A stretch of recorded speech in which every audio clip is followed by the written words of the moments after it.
الحمد لله وحده والصلاة والسلام على من لا نبي بعده أما بعد فأعوذ بالله من الشيطان الرجيم بسم الله الرحمن الرحيم من أجل ذلك كتبنا على بني إسرائيل أنه من قتل نفسا بغير نفس أو فساد في الأرض فكأنما قتل الناس جميعا ومن أحياها فكأنما أحيا الناس جميعا صدق اللہ العظیم۔ حضرت آدم علیہ السلام پہلا انسان ہے، ان سے پہلے اس دنیا میں کوئی انسان نہیں تھا۔ آدم علیہ السلام کے دو بیٹے تھے، حابیل اور قابیل۔ قرآن کریم نے اللہ تعالیٰ نے فرمایا وَاتْلُ عَلَيْهِمْ نَبَأَ ابْنَيْ آدم بالحق۔ نام قرآن کریم میں ان کے مذکور نہیں ہیں۔ اللہ نے فرمایا ان لوگوں کو آپ آدم کے دو بیٹوں کا قصہ صحیح بیان کریں۔ ان دونوں نے قربانی کی، قربا قربانا فتقبل من احدهما ولم يتقبل من الآخر قال لأقتلنك۔ ایک کی قربانی قبول ہو گئی اور دوسرے کی قربانی قبول نہیں ہوئی۔ قربانی قبول کرنے والے کون ہیں؟ اللہ۔ لیکن جس کی قربانی اللہ نے قبول نہیں کی، اس نے اپنے بھائی سے کہا، کوئی اجنبی بھی نہیں ہے، بھائی ہے، کہ میں تجھے قتل کروں گا۔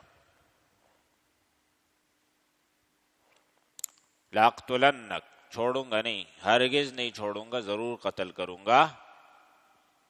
تو دوسرے بھائی نے آگے سے کہا انما یتقبل اللہ من المتقین، اس میں تو میرا کوئی عمل دخل نہیں ہے کہ میں نے اپنی قربانی قبول کرائی اور تمہاری قربانی مسترد کرائی۔ یہ تو اللہ کا ضابطہ ہے کہ اللہ متقین کی قربانی قبول کرتے ہیں۔ اور پھر کہا اگر تم نے میری طرف ہاتھ بڑھایا، لئن بسطت الی یدک لتقتلنی، مجھے قتل کرنے کے لیے، ما انا بباسط یدی الیک لاقتلک، میں تجھ پر ہاتھ نہیں اٹھاؤں گا، تجھے نہیں ماروں گا، تم بھلے مجھے مار دو، میں ہاتھ نہیں اٹھاؤں گا، تجھے قتل کرنے کا کوئی ارادہ نہیں کروں گا، کوئی اقدام نہیں کروں گا۔ میں چاہتا ہوں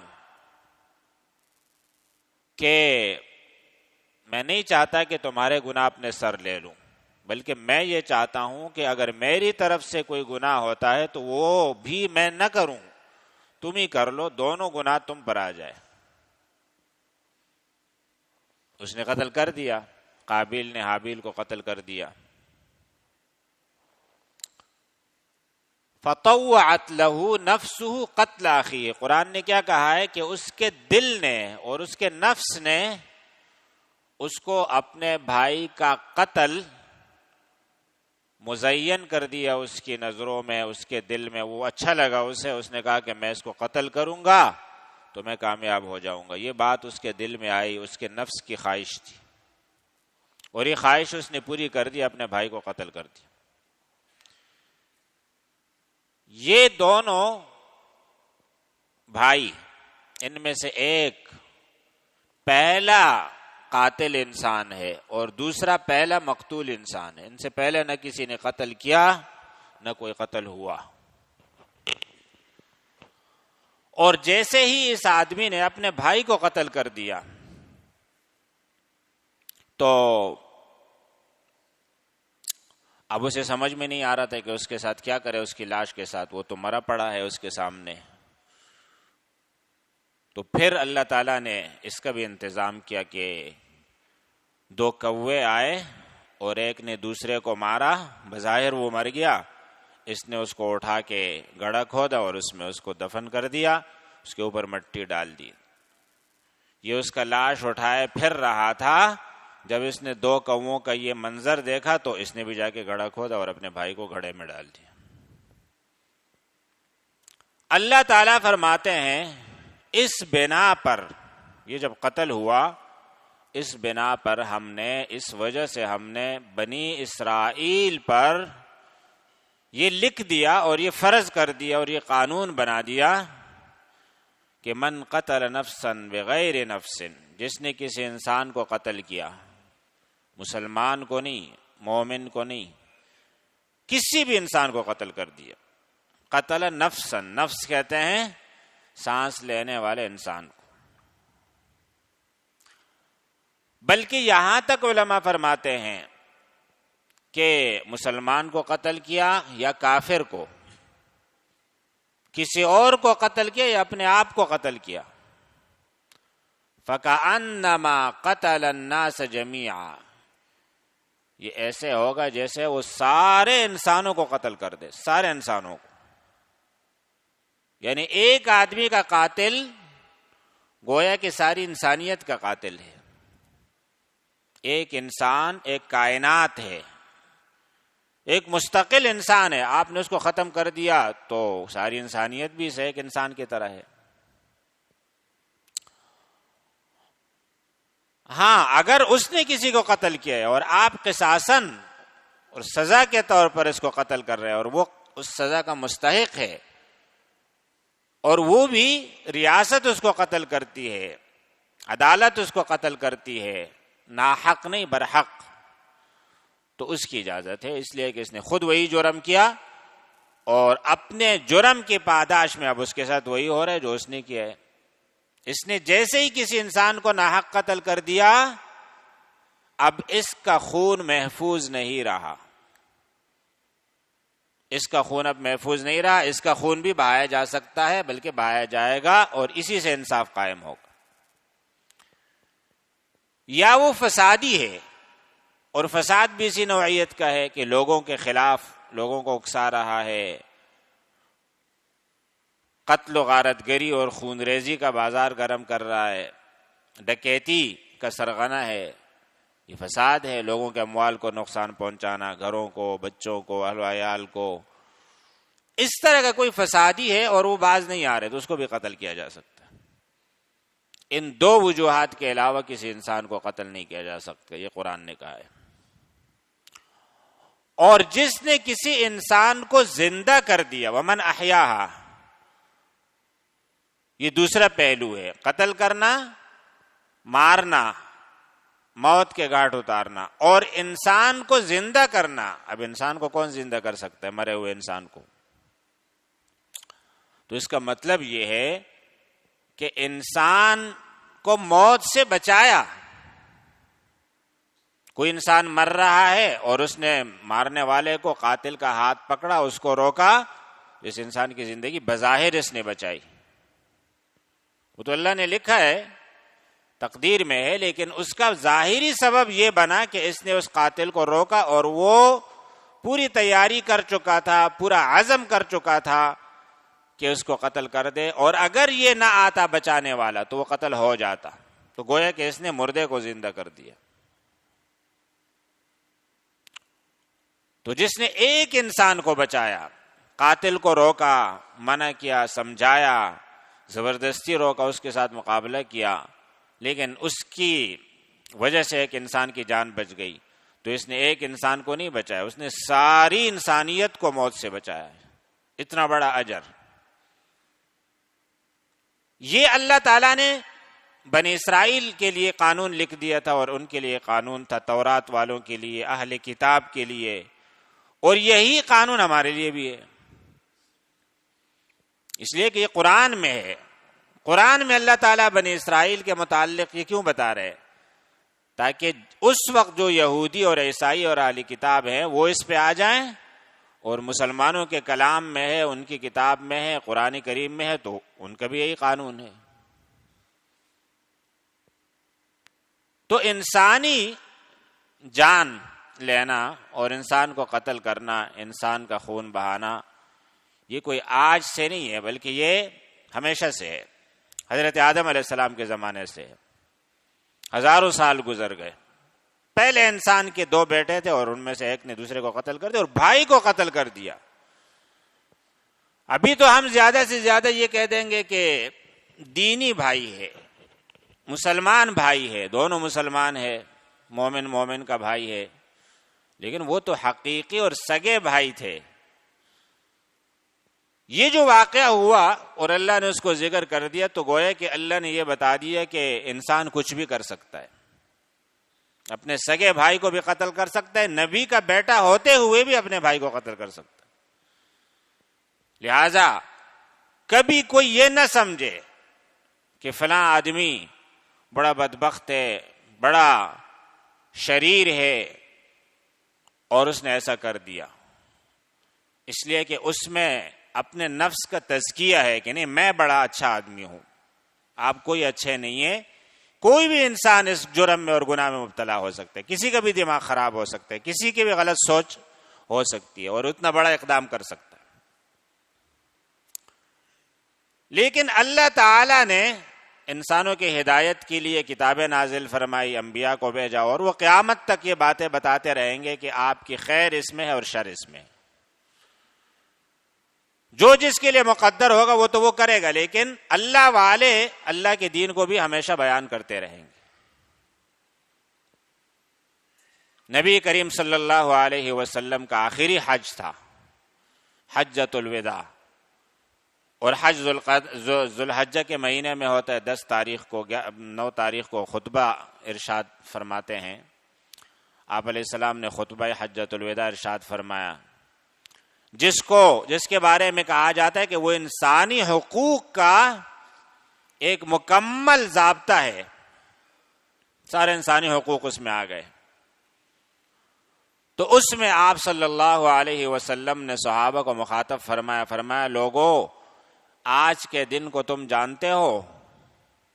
لوگ خاموش رہے کہ کوئی خاص بات آپ فرماتے ہوں گے کہ یہ کون سا دن ہے، تو آپ نے فرمایا کہ یہ تو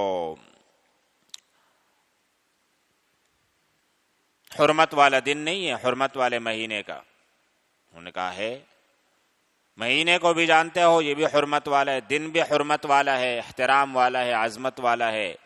جس جگہ ہم کھڑے ہیں، مکہ مکرمہ، حرم مکی، اس کے بارے میں جانتے ہو؟ لوگ خاموش رہے۔ آپ علیہ الصلوۃ والسلام نے فرمایا حرم ہے۔ انہوں نے کہا بالکل ٹھیک ہے۔ حرم کے بارے میں اس وقت کے مسلمان بھی جانتے تھے اور آج ہم بھی جانتے ہیں کہ احرام باندھ کر جب آپ ذوالحجہ کے مہینے میں حج کے لیے، فریض حج کے ادائیگی کے لیے حرم شریف جاتے ہیں تو احرام کے حالت میں آپ سر سے جوئیں نکال کر ان کو بھی مار نہیں سکتے۔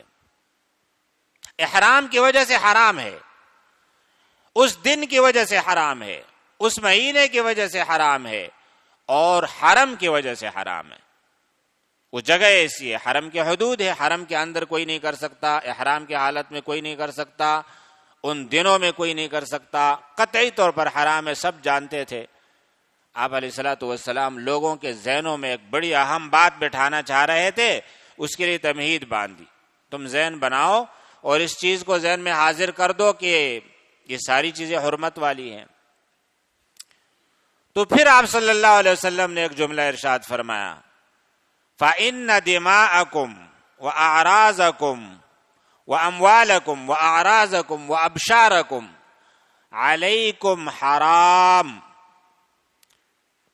تمہارا خون، تمہارا مال، تمہاری عزتیں، آبرو، یہ بھی تم لوگوں پر حرام ہے۔ جیسے آج کے دن کی حرمت ہے، اس حرم کی حرمت ہے، اس مہینے کی حرمت ہے، اسی طرح حرام ہے کوئی کسی کا خون نہ بہائے، کوئی کسی کو قتل نہ کرے۔ اور پھر فرمایا کہ میں نے بات پہنچا دی تم لوگوں تک۔ اس وقت کے سارے مسلمان تقریباً وہی تھے جو آپ صلی اللہ علیہ وسلم کے ساتھ حاضر تھے، سب نے کہا آپ نے پیغام پہنچا دیا، الا هل بلغت قالوا نعم، لوگوں نے کہا بالکل آپ نے اللہ کا پیغام ہم تک پہنچا دیا. تو پھر آپ صلی اللہ علیہ وسلم نے فرمایا فَلْيُبَلِّغِ الشَّاهِدُ الْغَائِبَ. اب جتنے حاضرین ہیں 1.25 لاکھ ہیں یا 1 لاکھ ہیں، تو یہ سارے لوگ ان کی ذمہ داری ہے. اگر اگلے لوگوں نے بات سنی ہے، پچھلے لوگوں نے نہیں سنی، لاؤڈ اسپیکر تو اس زمانے میں نہیں تھا، تو یہ ان کو بتا دے. جو یہاں حاضر ہے انہوں نے جو بات سنی ہے، جو غائب ہیں یا بعد میں آتے ہیں مسلمان ہوتے ہیں، وہ ان تک پہنچا دے.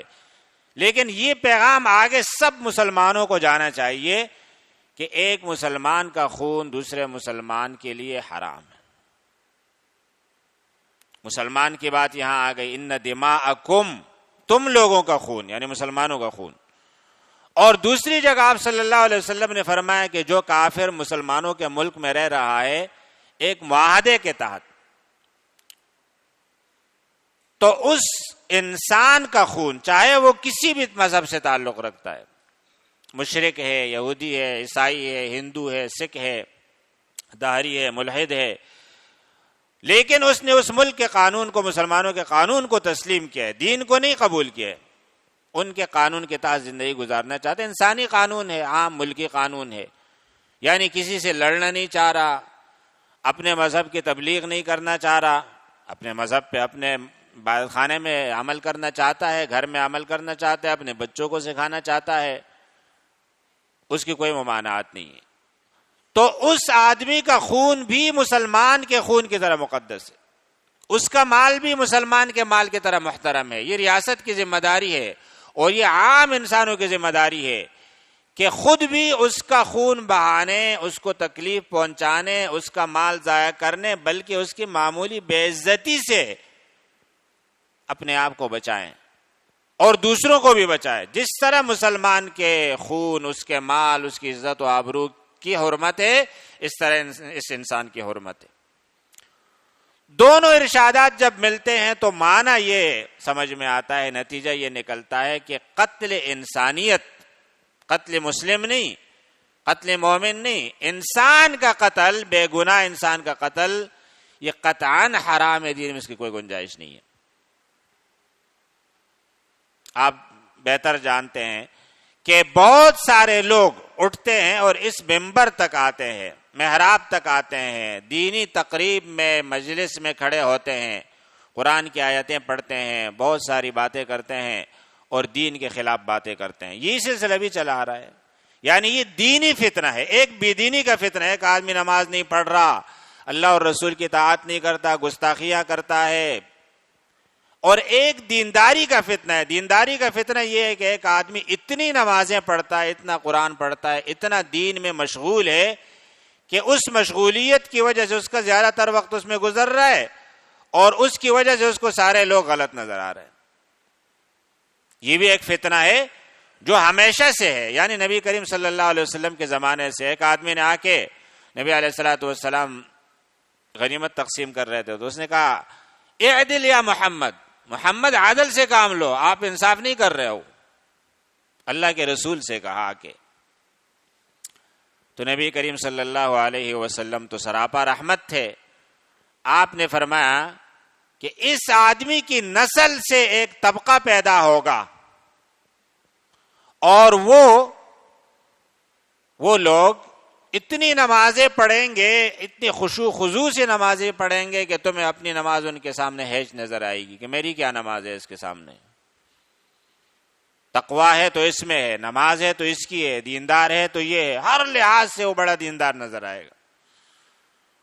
لیکن فرمایا کہ وہ دین سے ایسے نکل گئے ہوں گے جیسے آپ کسی شکار کو گولی مارتے ہیں اور وہ گولی اس سے آر پار ہو جاتی ہے، تیر اس سے آر پار ہو جاتا ہے، نکل گیا اس کے جسم سے. اسی طرح یہ بالکل اسلام کے دائرے سے باہر نکل گئے، ہمیں نظر نہیں آ رہا ہے لیکن اسلام سے نکل گیا.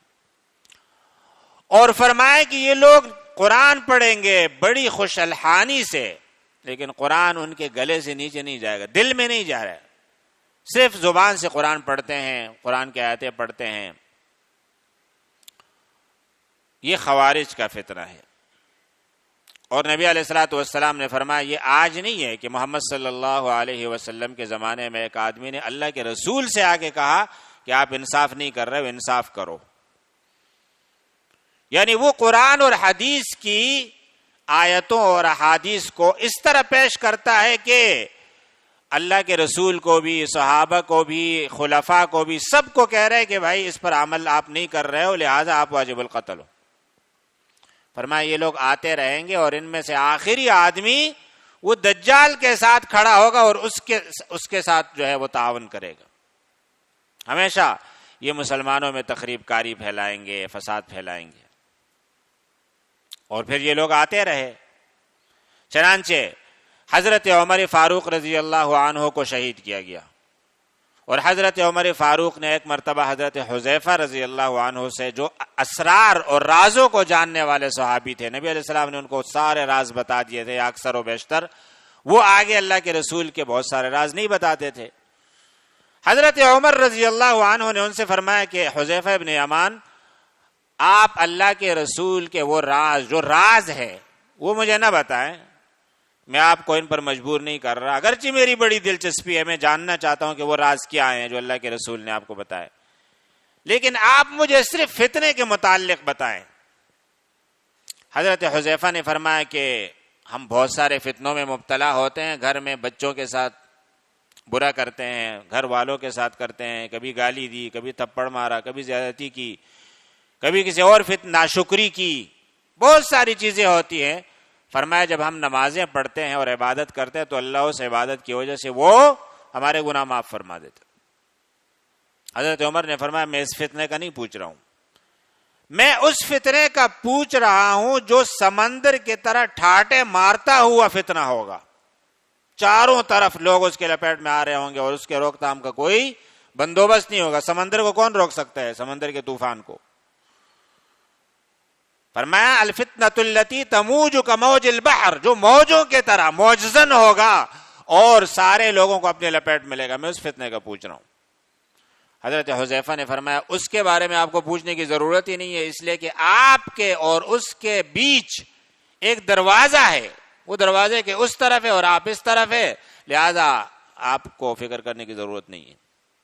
حضرت عمر بھی تو بڑے ایسے اللہ والے تھے کہ جب کوئی وحی نازل ہوتی تھی تو اس کو پہلے سے محسوس ہوتا تھا، ایمانی کیفیات اتنی اعلیٰ تھی، اور پھر وہ وحی نازل ہوتی تھی، یعنی ان کی موافقت میں وحی نازل ہوتی تھی۔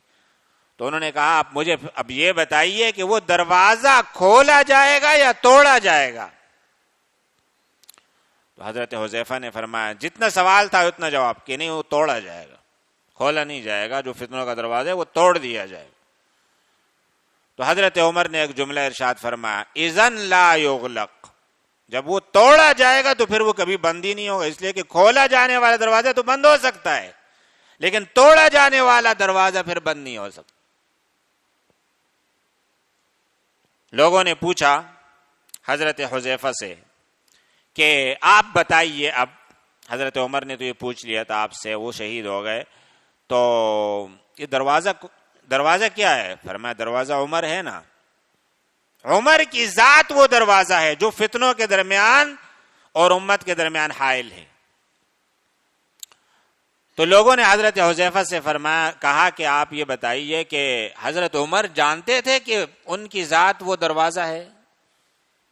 حضرت حذیفہ نے فرمایا وہ اس طرح جانتے تھے جیسے ہم یہ جانتے ہیں کہ آج کے دن کے بعد کل کا دن ضرور آئے گا، یہ دن ختم ہوگا اور دوسرا دن آئے گا، اس طرح وہ یقین کے ساتھ جانتے تھے کہ یہ وقت گزرے گا اور حضرت عمر کی شہادت کا وقت آئے گا، اور حضرت عمر وہ دروازہ ہے جو فتنوں کے اور امت کے بیچ میں حائل ہے، اور یہ دروازہ فتنہ پرداز توڑیں گے۔ اور اس کے بعد حضرت عمر نے جیسے فرمایا پھر وہ فتنہ رکے گا نہیں، وہ قیامت تک انسان قتل ہوتے رہیں گے، خلفاء قتل ہوتے رہیں گے۔ پھر حضرت عمر کے بعد حضرت عثمان شہید ہو گئے، سارے لوگ مسلمان موجود تھے، حضرت علی جیسے شیر خدا موجود تھے، حسنین موجود تھے، بہت سارے صحابہ، اس لیے کہ یہ تو سن 35 ہجری کی بات ہے جب ابھی نبی صلی اللہ علیہ وسلم کے رحلت کو 25 سال ہو گئے تھے، تو سب کے سامنے ان کو قتل کیا گیا، کوئی نہیں بچا سکا۔ فتنہ اتنا طاقتور تھا کہ لوگ حضرت عثمان کو نہیں بچا سکے اور انہوں نے قتل کر دیا۔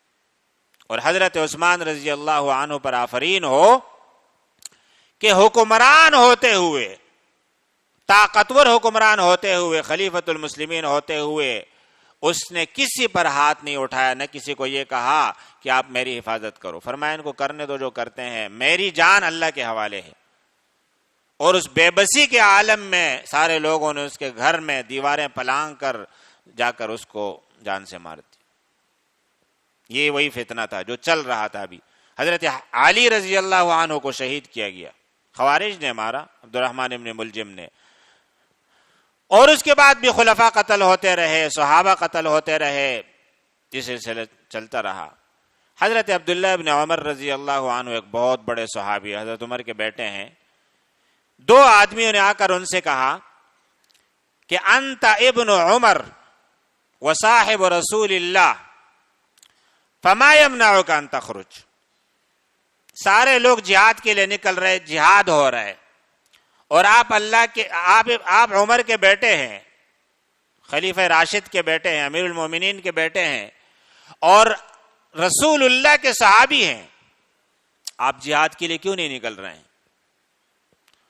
تو کیا رکاوٹ ہے؟ فرمایا رکاوٹ یہ ہے کہ اللہ تعالیٰ نے میرے مسلمان بھائی کے خون بہانے کو مجھ پر حرام کیا. میں نکلوں گا تو کسی کو ماروں گا یا مجھے مارے گا. میں کسی مسلمان کے خون سے اپنے ہاتھ کو نہیں رنگنا چاہ رہا، یہی رکاوٹ ہے، میں نہیں نکل رہا.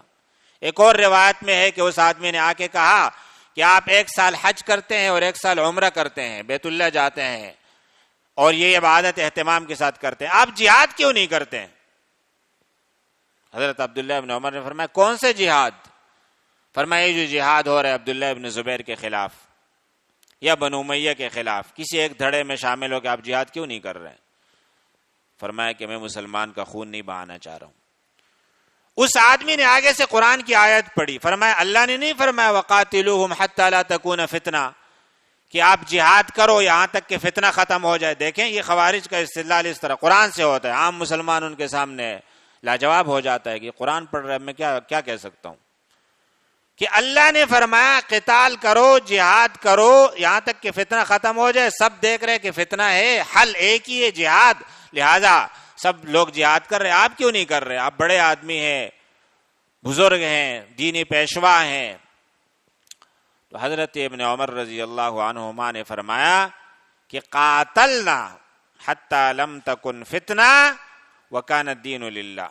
یہ جہاد ہم کر چکے ہیں جس کے نتیجے میں فتنہ ختم ہوا اور سارا دین اللہ تعالیٰ کا ہوا، کسی اور کا دین کوئی اور دین نہیں رہا. وَأَنْتُمْ أَرَدْتُمْ أَن تُقَاتِلُوا حَتَّى تَكُونَ فِتْنَةٌ وَيَكُونَ الدِّينُ لِغَيْرِ اللَّهِ.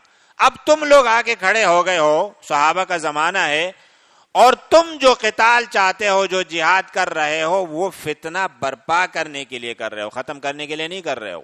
اور اس لیے کر رہے ہو تاکہ غیر اللہ کا دین آ جائے، دین ختم ہو جائے. تمہارے قتال کا مقصد یہ ہے، چاہے وہ عبداللہ ابن زبیر کے خلاف ہو یا کسی اور کے خلاف.